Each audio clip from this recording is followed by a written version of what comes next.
దేవుని వాక్యాన్ని ధ్యానం చేసుకుందాం. మొట్టమొదటి మానవ జాతి అపరాధంలో పడిన సన్నివేశాలు ప్రపంచాన్ని కలిచివేసింది.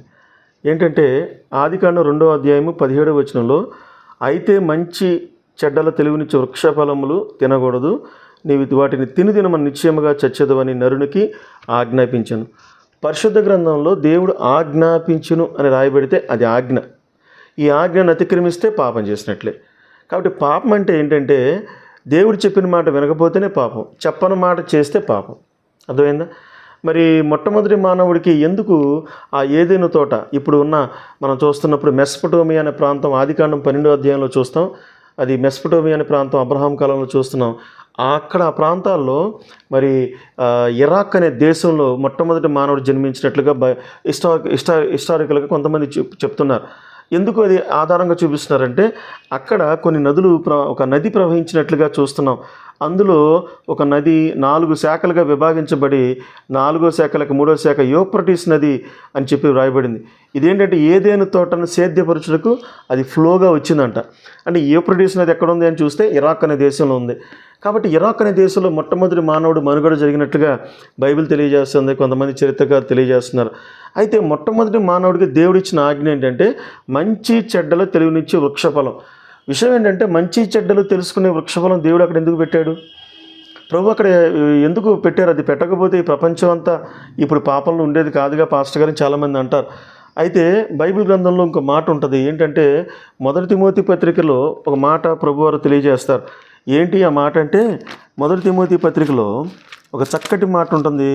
ఆ మాట 1 తిమోతి పత్రిక 3వ అధ్యాయము 16వ వచనం, నిరాక్షేపముగా దైవభక్తిని గూర్చిన మర్మము గొప్పదై ఉన్నది. పౌలు గారు తెలియజేస్తున్నాడు.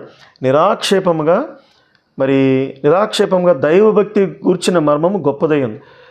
దైవభక్తి మనిషికి దేవుని యొక్క ఉద్దేశాలు అన్నీ చెప్పేస్తే అసలు ఎవరికి అర్థం కాదు. ఫర్ ఎగ్జాంపుల్ చెప్పాలంటే యేసు ప్రభువు వారు శిష్యులు ఏం చెప్పారు? నా శరీరాన్ని తిని నా రక్తం తాగువాడు నాతో పాలుభాగస్తుడు అన్నాడు. వాళ్ళకి అర్థం కాల. అది అలంకార భాష. నేను అలంకారంగా చెప్తున్నాను కూడా చెప్పాలి వాళ్ళకి. ఎందుకు చెప్తలేదంటే దేవుడు ఎందుకు మిస్టరీగా మాట్లాడాడు, ఎందుకు మర్మంగా మాట్లాడాడు? ఇక్కడ ఆదాము అమ్మకు కూడా మర్మంగానే మాట్లాడాడు. అసలు ఈ చెట్టు ఎందుకు పెట్టావు ప్రభువా, లేకపోతే అది ఎందుకు తినొద్దు అంటున్నావు? తినొద్దన్నది ఎదురుగుండా పెట్టి మమ్మల్ని శోధించినట్లుగా. వాస్తవంగా చూస్తుంటే, భౌతికంగా చూస్తుంటే ఇక్కడ ఏదో దేవుడు తప్పు చేసినట్లుగా చాలామంది హిందువులు మాట్లాడతారు. నేనేం చెప్తున్నాను, దేవుడు ఎప్పుడూ తప్పు చేసేవాడు కాదు. ఆయన అద్భుతమైన మానవ జాతిని ఉద్ధరించడానికి మానవ జాతికి ఆయన ఇచ్చేశారు. అయితే ఈ సృష్టిలో సైతాన్ అనే ఒక శక్తి ఉంది. ఈ మానవుని సృష్టించక మునిపే త్రోయబడిన దేవదూత అది కూడా దేవుని ఆరాధించింది ఒకప్పుడు. తోయబడిన దేవదూత ఆ తోయబడిన తర్వాత మానవ జాతిని చేశాడు దేవుడు. ఎన్ని లక్షల సంవత్సరాల తర్వాత చేశాడో మనకు తెలియదు. సైన్స్ చూస్తుంటే బిగ్ బ్యాంగ్ థియరీ అని చెప్తారు. బిగ్ బ్యాంగ్ థియరీ అంటే ఇప్పుడు ఉన్న భూమి ఒకప్పుడు పేస్ట్గా ఉందంట.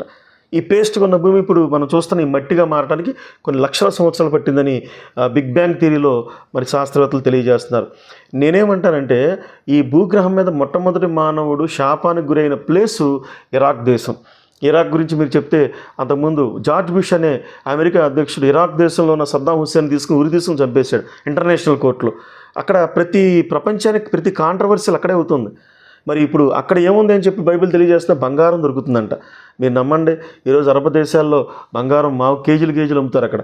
అలాంటి దేశాల్లో మొట్టమొదటి మానవుడు పాపం చేసిన దాన్ని చూస్తున్నప్పుడు అసలు ఎందుకు మంచి చెట్లు తెలివినిచ్చే వృక్షఫలం పెట్టాడు అని చూస్తే, ఈరోజు మన స్కూల్స్లో మనం చూస్తున్నప్పుడు ప్రతి దానికి ఎగ్జామ్స్ ఉంటాయి, అంటే పరీక్షిస్తారు.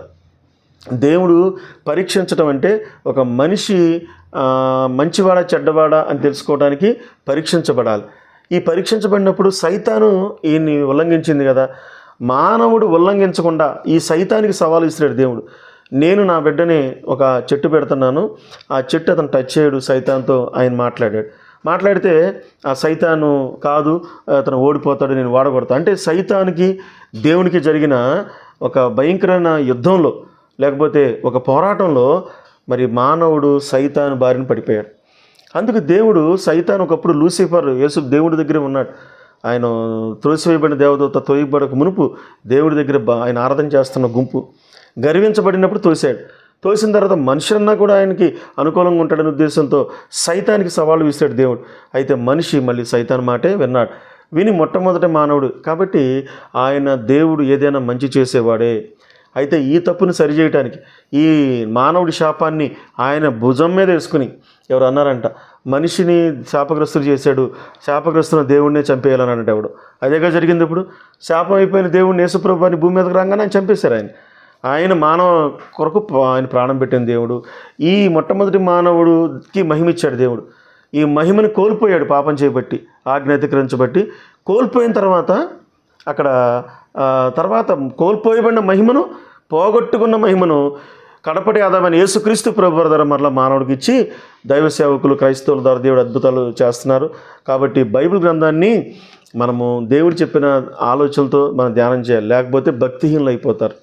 భక్తిహీనులు అవ్వకుండా మీరందరూ కూడా భక్తిపరులుగా ఉండి దేవుడు చెప్పిన వాక్యాన్ని ధ్యానం చేద్దాం. దేవుడిని మనం ప్రశ్నలు వేయకూడదు.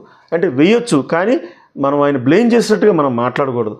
కాబట్టి దేవుడికి ఎలాంటి పరిస్థితులు వచ్చినా కూడా, ఎలాంటి ఎగ్జామ్స్ అంటే ఆయన ఆదాను పరీక్షించాడు, ఆ పరీక్షలో ఓడిపోయాడు. తర్వాత మోషేను పరీక్షించాడు, తర్వాత అనేకమైన భక్తుల్ని దావీదుని పరీక్షించాడు. ఇలా పరీక్షించబడిన తర్వాతే సింహాసనాలు వచ్చినాయి.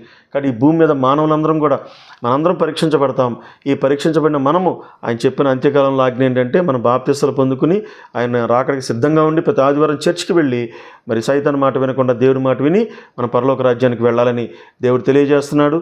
మీ అందరినీ మరి మొట్టమొదటి మానవుడు ఎందుకు ఆ పండు తిన్నాడని ఆ ప్రశ్నను ఎక్కువగా డెప్త్గా ఆలోచించడం వలన మీరు భక్తిహీనులు అయ్యే అవకాశాలు ఉంటాయి. దేవుడి ఉద్దేశం సైతానికి దేవుడికి జరిగిన యుద్ధంలో అదొక మిస్టరీగా ఉంది. దాని గురించి పౌలు గారు ఎక్స్ప్లెయిన్ చేశాడు. ఇంకొన్ని మాటలు భవిష్యత్తు కాలంలో నేను తెలియజేయడానికి ఇష్టపడతాను. దేవుడు మీ కుటుంబాలు ఆశీర్వదించును గాక. ఆమేన్.